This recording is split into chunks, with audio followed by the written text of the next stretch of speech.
Welcome back to Next Gen Console Watch 2020, our new show following all the news and rumors on the PlayStation 5 and Xbox Series X. I'm Damon Hatfield, and I'm joined this week by Ryan McCaffrey, host of IGN's Xbox Podcast Unlocked. Good to see you, Damon.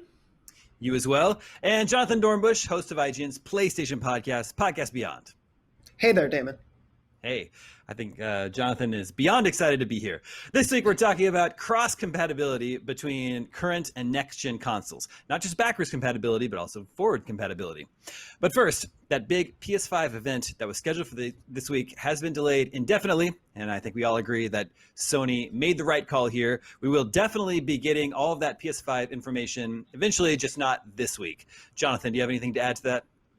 No, I absolutely think it was the right move for Sony to make at this point in time. You know, the event was supposed to be this week, but obviously with the protests that have been breaking out, not just in the US, but all around the world, and the discussion around the Black Lives Matter movement, there are so many more important issues and fundraising efforts and all of those things that need to be lifted up and be the focus of conversation. And a whole day event talking about PS5 games, we can have that day at any point in the next few months. It didn't need to be this week.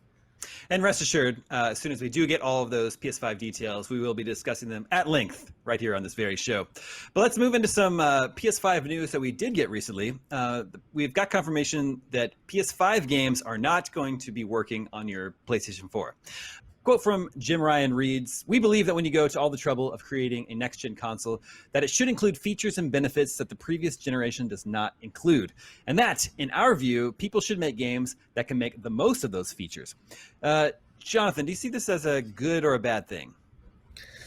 I mean, you know, it's not a pro-consumer move in the short term necessarily when you consider Xbox is doing that and is going to have Xbox Series X games also available on the One and the One X.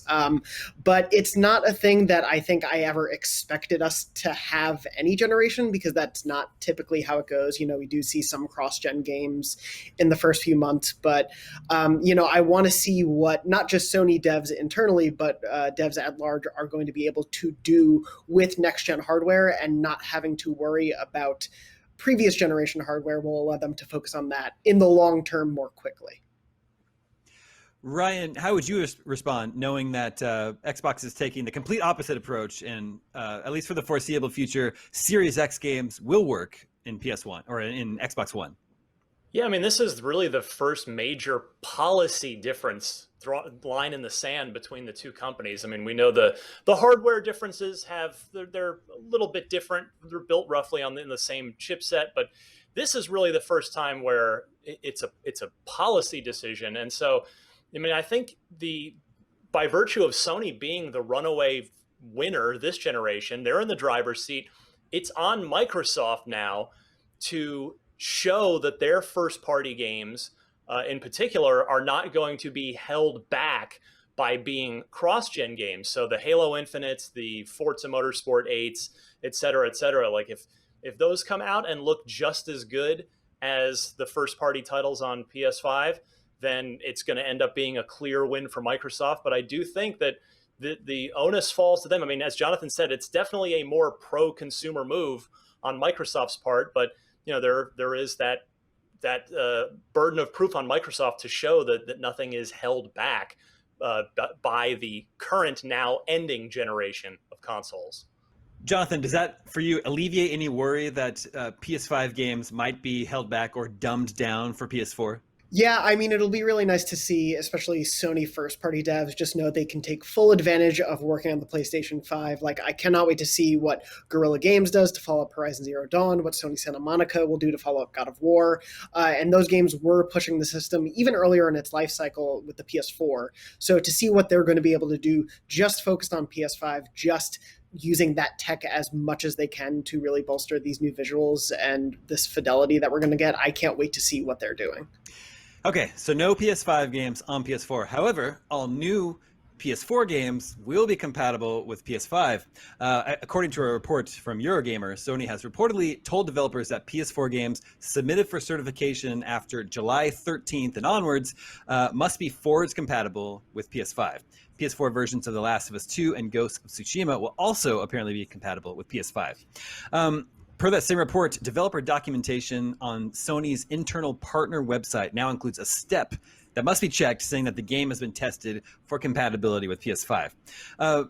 Jonathan, does the timing of this seem weird? It just seems like it's kind of late in the PS4's life cycle. We're probably only 4 months away from the release of the PS5. So there's not a whole lot of games that this is going to include. It's if the standardization in the process, as that report states, of there being an extra step just getting implemented, it does feel a little bit late in the process. But I think this does really bring to mind what Mark Cerny was discussing earlier this year in talking about backward compatibility, about how most of the library will work going forward and that they are testing games.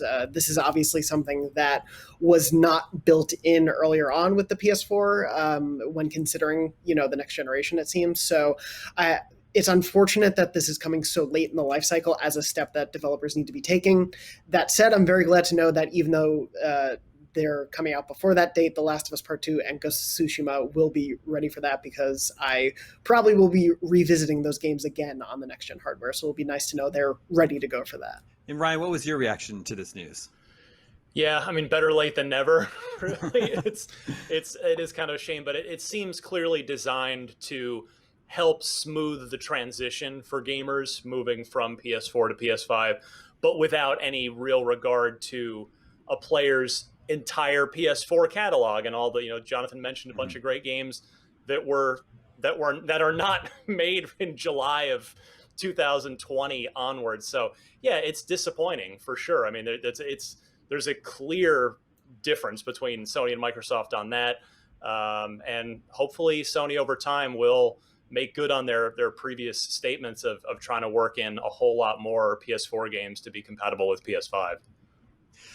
Jonathan, do you think this means Cyberpunk will be ready to go for PS5? Or do you suppose it's already been certified because it's already been rated by the ESRB? Ooh, that's an interesting question. I would think it will be ready to go. My guess would be anything big that's coming toward the latter half of this year on current gen consoles, they'll want to make sure plays on those consoles, because anyone getting a PS5 for Christmas or for any of the holidays at the end of the year and not being able to play one of the biggest games, a game so many people have been looking forward to for so many years, is gonna sting for a lot of people. So I wouldn't be surprised if, even though games are getting certified earlier, they aren't that they're most likely working with those devs and publishers to make sure those games are ready for the PS5. Well, and to be clear, certification is part of the testing, the final bug testing process as part of a game. And given that Cyberpunk's due out in September and we're here in the beginning of June, so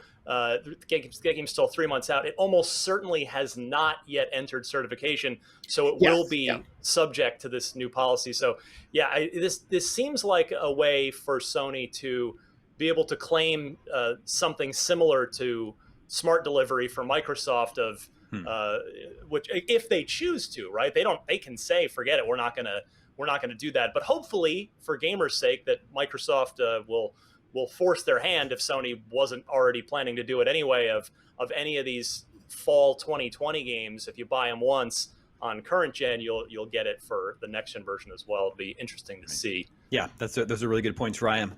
Okay, we want to know what you, the viewer, thinks about all this. We have a new poll for you. Is cross-generational compatibility important to you?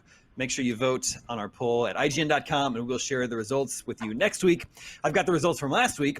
We asked you, after knowing more about next-gen consoles, do you plan on upgrading to a new TV later this year? And most of you seem to be sticking with your current-gen TV, or you already upgraded.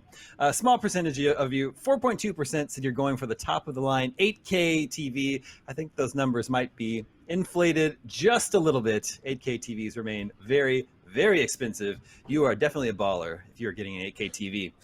And that will about do it for this edition of Next Gen Console Watch 2020. Thank you, Ryan. Thank you, Jonathan. We'll be back next Friday at 6 a.m. Pacific, 9 a.m. Eastern with more PS5 and Xbox Series X news. We'll see you then. The biggest gaming event of the year is IGN's Summer of Gaming, and it's almost here. Tune into IGN throughout June to see the latest and greatest in game reveals, news, trailers, next-gen coverage, and more. We'll be kicking it off with our first ever IGN Expo, where you'll get first looks at world premiere game trailers, exclusive game demos, and interviews you won't find anywhere else. IGN's Summer of Gaming, only on IGN and IGN One on your Samsung TV Plus.